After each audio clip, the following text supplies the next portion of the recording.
Welcome to the Alison Howard podcast, where high-achieving women elevate their identity, expand what's possible, and create a life of true abundance. I'm Alison Howard. Let's dive in.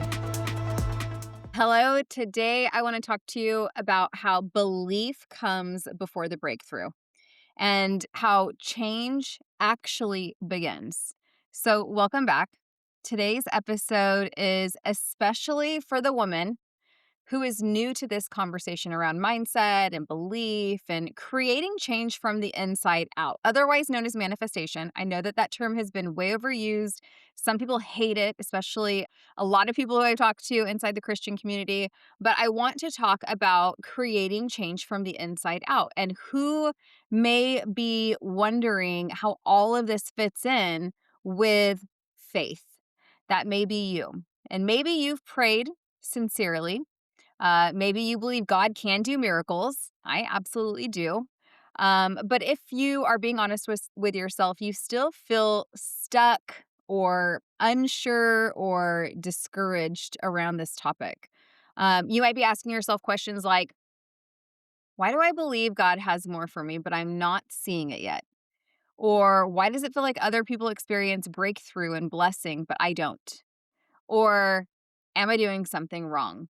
And if you've ever wondered that, I want you to hear this really clearly right now from the start. You are not broken, you are not behind, and God is not withholding from you.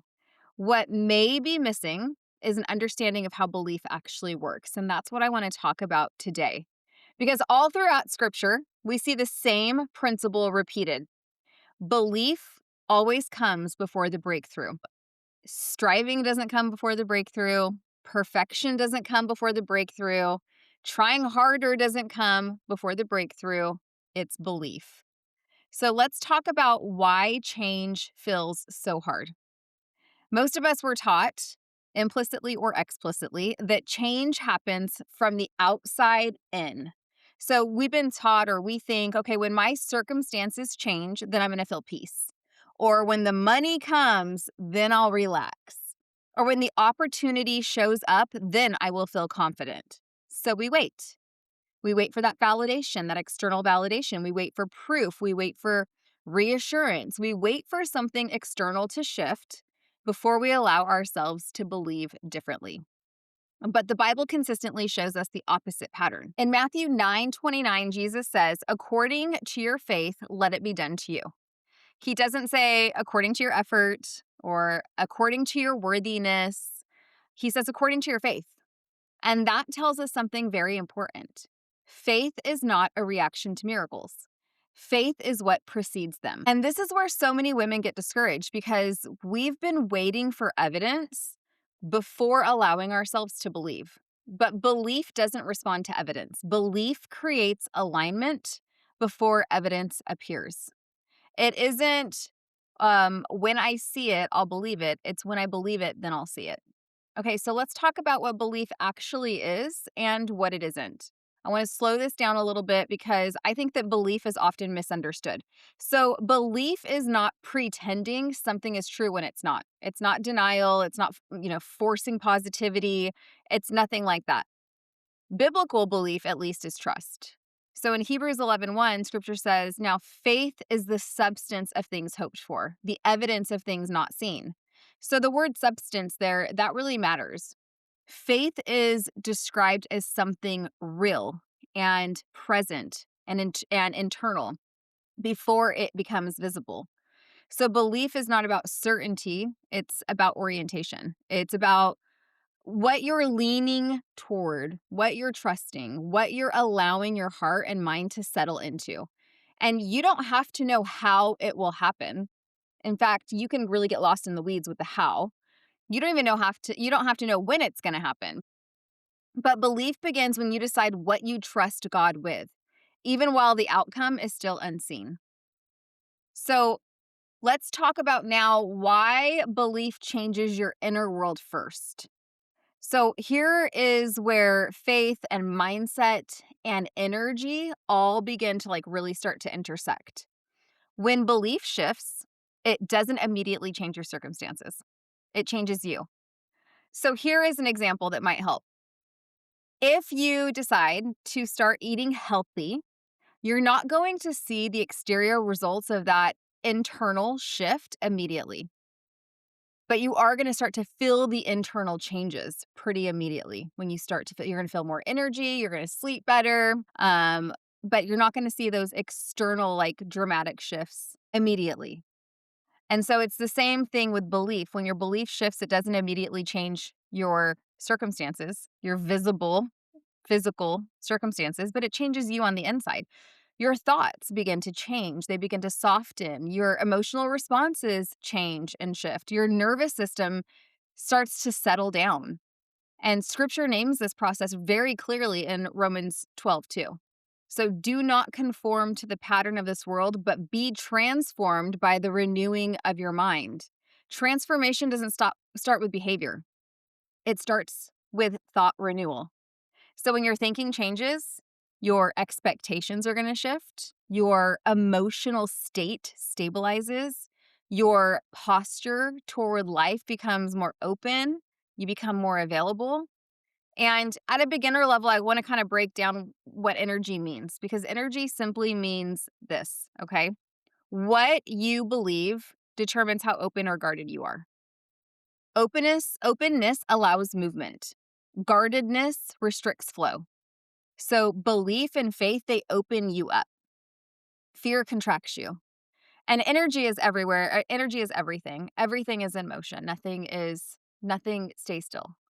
You don't have to understand, frequency deeply or energetics or anything like that. That's okay. Just know this, your inner state influences what you notice. It influences what you expect, and it allows you to receive. Okay. Now, doubt blocks all of this. And I want to talk a little bit about why doubt blocks. And this is where many of the women that I coach, they feel a lot of guilt or shame. And I want to remove all of that right now. Scripture talks about doubt, and it's not condemning you. In James, which James is one of my absolute favorite books in the Bible, but James 1, verses 6-7, what that says is, when you ask, you must believe and not doubt, because the one who doubts is like a wave of the sea, blown and tossed by the wind. That person should not expect anything from the Lord. Now, I want to be clear, this is not punishment. It's a description of instability. Doubt doesn't make you unworthy. It just makes you unsettled. We all experience it. And receiving in faith requires steadiness. Think of belief like a container. So you can pray for more, but if the container is fragile, what you receive can't be held.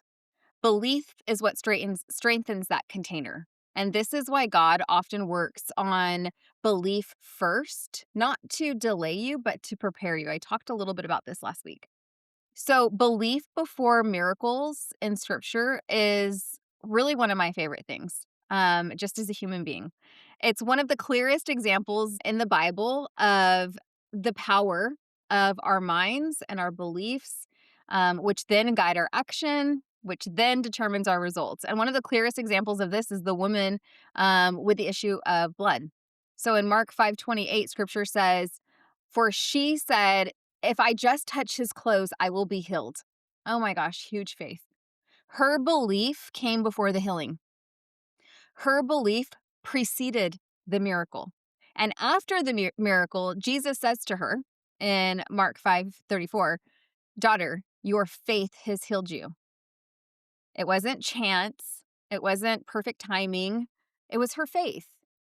And this pattern shows us something important. Belief is not passive. It's directional.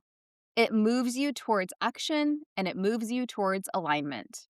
So here are some practical beginner steps if all of this is new to you, because I've had people ask me, Alison, you are talking about manifestation, thoughts becoming things. If you can see it behind your eyes, you can hold it in your hands. How does this work with your faith as a Jesus following Christian? This is exactly how. And I wanted to kind of clear that up with this episode. And I'll go into this more and more. But here are 3 simple ways that you can begin working with belief. Number 1, become aware of what you already believe. Your life reflects belief more than desire, period. So, what is it that you believe? That's something you have to know. Number two, practice believing without pressure. So, belief grows with a willing heart, it doesn't grow with force. You can't, decide one day that you're going to believe something if you're not really into it. You can't fake it, guys. You can't fake it. And number three, let your beliefs guide small actions. In James 2:17, we're told faith by itself, if it's not accompanied by action, it's dead. You can believe something, but if you do nothing with that belief, nothing comes of it.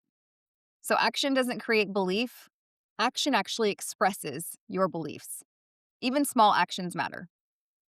So if this episode is resonating, if you're realizing belief may be the missing piece for you, I want to invite you to go deeper with me. I'm hosting my first ever live 3-day Zoom event on February 11th, 12th, and 13th. So this week, you still have time to register.